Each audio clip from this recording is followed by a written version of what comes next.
Genesis 12. Now the Lord said to Abram, Go from your country and your kindred, and your father's house, to the land that I will show you. And I will make of you a great nation, and I will bless you, and make your name great, so that you will be a blessing. I will bless those who bless you, and him who dishonors you I will curse. And in you all the families of the earth shall be blessed. So Abram went, as the Lord had told him, and Lot went with him. Abram was 75 years old when he departed from Haran. And Abram took Sarai his wife, and Lot his brother's son, and all their possessions that they had gathered, and the people that they had acquired in Haran, and set out to go to the land of Canaan. When they came to the land of Canaan, Abram passed through the land to the place at Shechem, to the oak of Moreh. At that time the Canaanites were in the land. Then the Lord appeared to Abram, and said, To your offspring I will give this land. So he built there an altar to the Lord, who had appeared to him. From there he moved to the hill country on the east of Bethel, and pitched his tent, with Bethel on the west, and Ai on the east. And there he built an altar to the Lord, and called upon the name of the Lord. And Abram journeyed on, still going toward the Negeb. Now there was a famine in the land. So Abram went down to Egypt to sojourn there, for the famine was severe in the land. When he was about to enter Egypt, he said to Sarai his wife, I know that you are a woman beautiful in appearance, and when the Egyptians see you, they will say, This is his wife. Then they will kill me, but they will let you live. Say you are my sister, that it may go well with me because of you, and that my life may be spared for your sake. When Abram entered Egypt, the Egyptians saw that the woman was very beautiful. And when the princes of Pharaoh saw her, they praised her to Pharaoh. And the woman was taken into Pharaoh's house. And for her sake he dealt well with Abram. And he had sheep, oxen, male donkeys, male servants, female donkeys, and camels. But the Lord afflicted Pharaoh and his house with great plagues because of Sarai, Abram's wife. So Pharaoh called Abram and said, What is this you have done to me? Why did you not tell me that she was your wife? Why did you say, She is my sister, so that I took her for my wife? Now then, here is your wife. Take her and go. And Pharaoh gave men orders concerning him, and they sent him away with his wife, and all that he had. Genesis 13.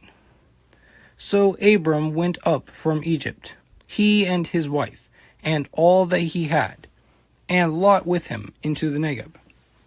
Now Abram was very rich in livestock, in silver and in gold. And he journeyed on from the Negeb as far as Bethel, to the place where his tent had been at the beginning, between Bethel and Ai, to the place where he had made an altar at the first. And Abram called upon the name of the Lord.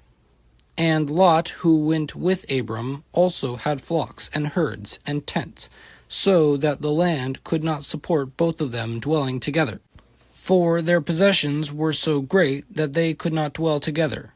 And there was strife between the herdsmen of Abram's livestock and the herdsmen of Lot's livestock. At that time the Canaanites and the Perizzites were dwelling in the land. Then Abram said to Lot, Let there be no strife between you and me, and between your herdsmen and my herdsmen, for we are kinsmen. Is not the whole land before you?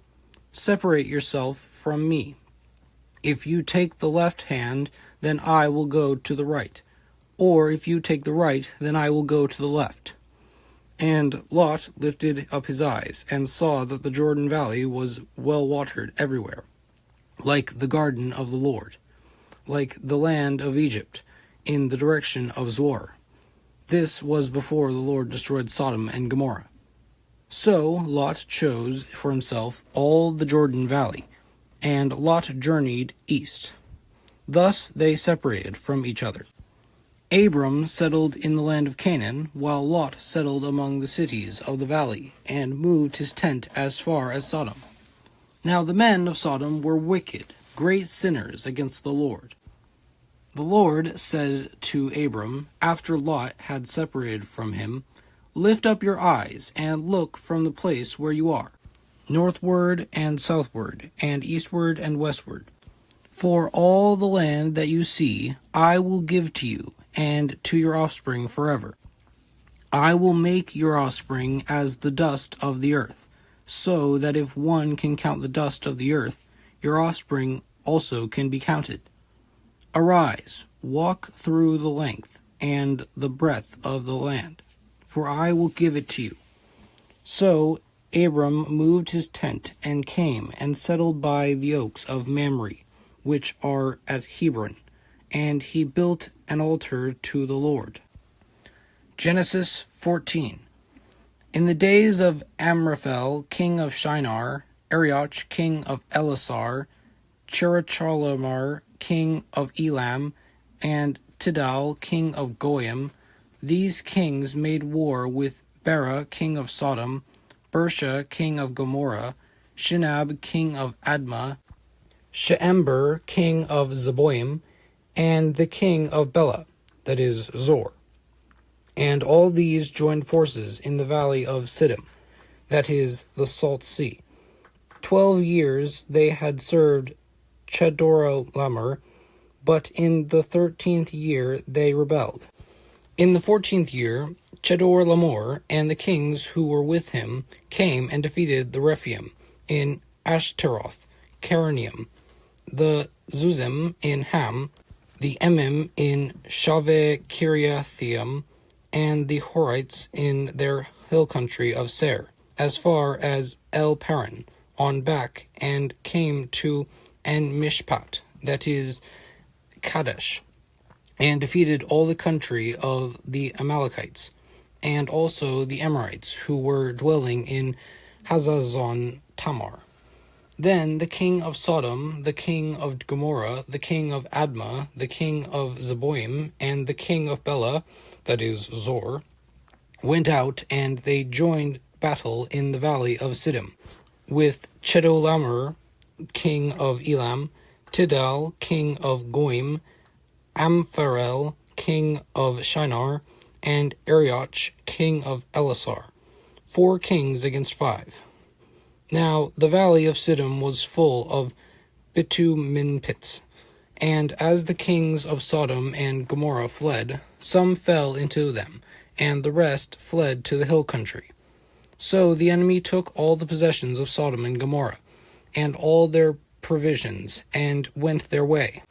They also took Lot, the son of Abram's brother, who was dwelling in Sodom, and his possessions, and went their way. Then one who had escaped came and told Abram the Hebrew, who was living by the oaks of Mamre, the Amorite, brother of Eshcol and of Aner. These were allies of Abram. When Abram heard that his kinsmen had been taken captive, he led forth his trained men, born in his house, 318 of them, and went in pursuit as far as Dan. And he divided his forces against them by night, he and his servants, and defeated them and pursued them to Habah, north of Damascus. Then he brought back all the possessions, and also brought back his kinsman Lot with his possessions, and the women, and the people. After his return from the defeat of Chedorlaomer and the kings who were with him, the king of Sodom went out to meet him at the valley of Shaveh, that is, the king's valley. And Melchizedek, king of Salem, brought out bread and wine. He was priest of God Most High. And he blessed him, and said, "Blessed be Abram by God Most High, possessor of heaven and earth, and blessed be God Most High, who has delivered your enemies into your hand. And Abram gave him a tenth of everything. And the king of Sodom said to Abram, Give me the persons, but take the goods for yourself.